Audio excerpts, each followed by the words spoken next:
yesterday how the rest of the world is falling in line. Well, today, Trump just took a virtual flamethrower to basically every leader in attendance at the World Economic Forum in Davos, and he did it right to their face. See, most of these people, despite his success in the last go-around, in his last 4 years, they think Trump's policies for some reason are bad and that they won't work.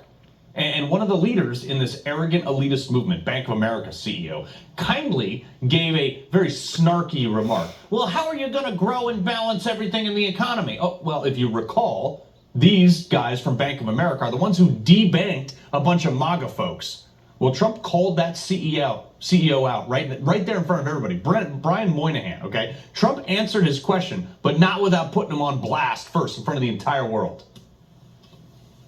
I hope you start opening your bank to conservatives, because many conservatives complain that the banks are not allowing them to do business within the bank, and that included a place called Bank of America. They don't take conservative business. I declared a national energy emergency, and it's so important, national energy emergency, to unlock the liquid gold under our feet and pave the way for rapid approvals of new energy infrastructure.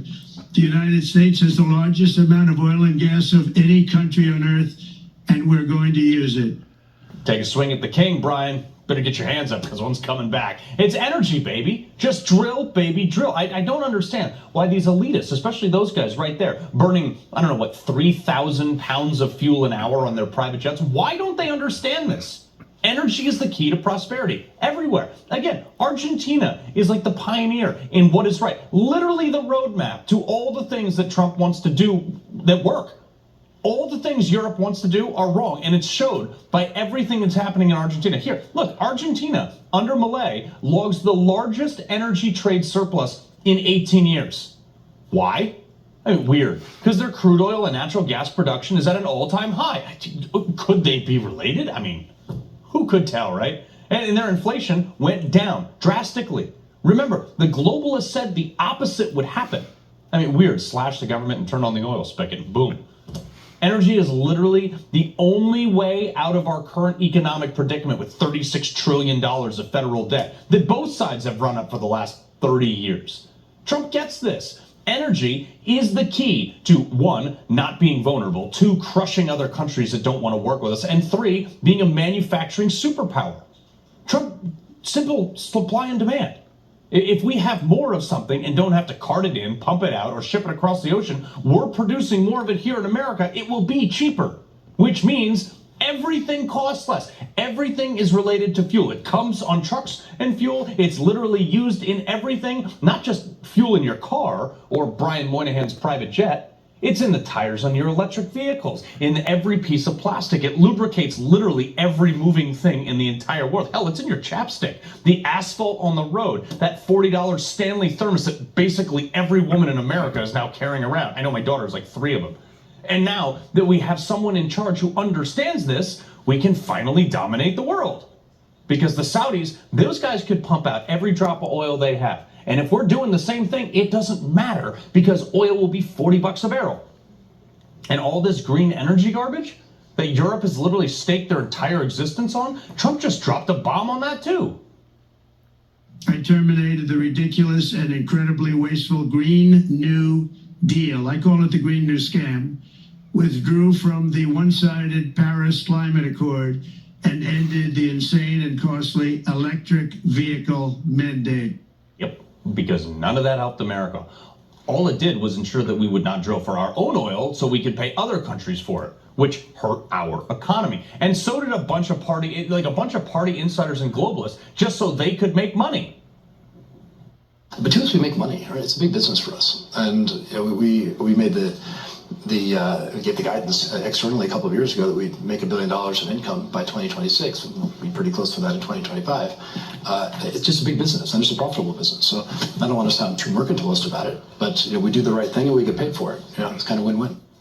He wasn't supposed to say that. It was literally designed by this green energy scam was designed by the same people that are making money off it, that were in that room today, like that guy at the WEF, to make sure that Europe wasn't the only fool trying to hit some mythical net zero thing. Nothing about the Green New Deal was green, though. These people built carbon plants to suck carbon out of the air for like $1 billion a pop that removed the same amount of carbon as like a couple trees you could buy on Amazon for a couple bucks.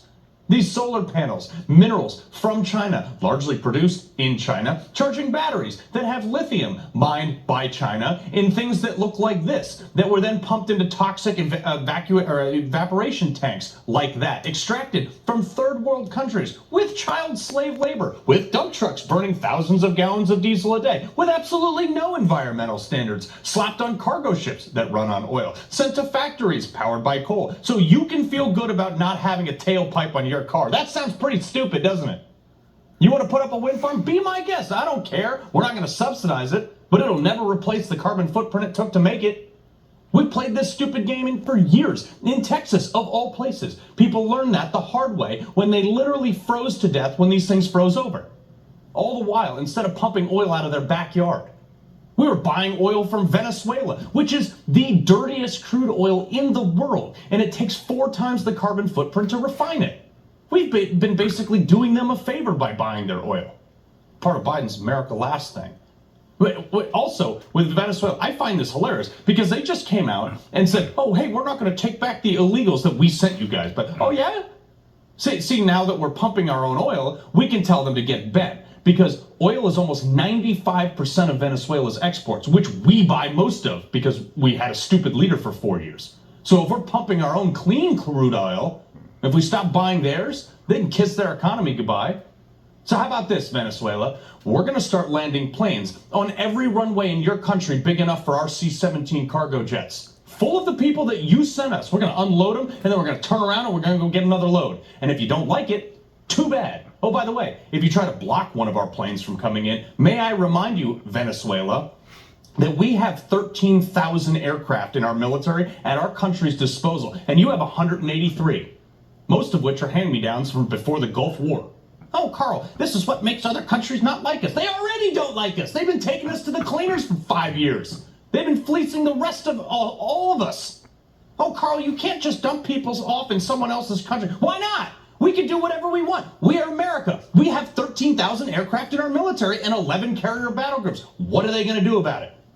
We just renamed an entire body of water because it was Tuesday. Don't tell me we can't drop off criminal migrants back in the country that they came from.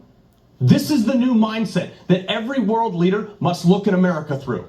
This is the prism in which we will operate for the next 4 years and beyond because everybody in the world wants access to the American economy. Everybody in the world wants us to defend them. Everybody looks to us for almost every sector of innovation. You don't want to do business on our terms? Fine. Don't do it in our economy and don't ask for our help when you need it.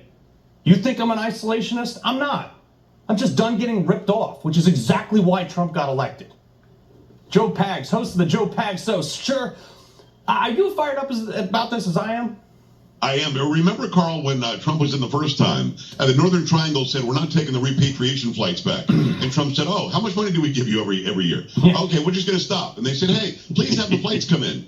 Venezuela has no say. I love that you compared the number of aircraft that we have in our military to theirs, because it's just that stupid. We fly a few of those in front of our big cargo jets. They're going to be taking those people back. Mm-hmm. Sending us your bad guys isn't going to be okay. And you brought up Texas. As I think you know, I'm sitting in Texas. I was here when it turned to zero just a few years ago. People were dying. We were reliant on windmills. Those watching around the globe right now, we can understand. In Texas, where we have all the oil, natural gas, and the resources, we're running energy on windmills and solar. Shut up. That's got to stop now. I love what Trump did. He looked right in their faces, and he said, this game is over. Hope you enjoyed the last 4 years. Right, exactly. And you could basically get oil out of your bathtub spigot in Texas. I mean, that's... Yes. But Trump talked about those wind farms a little bit earlier today. He put out, dude, mean tweets are back, baby. I'm so here for this. Yes. A special thank you to the great New Jersey Congressman Jeff Van Drew for his fight against large-scale windmill disaster off the coast of southern New Jersey. It needed massive government subsidies. It was impossible to justify. Hopefully the project is dead and gone, as almost unsightly and environmentally unsound windmill projects should be. Congratulations to the great people in Jersey. You finally have won your war on stupidity. He's right. He's 100% right. You've got these windmill farms. You've got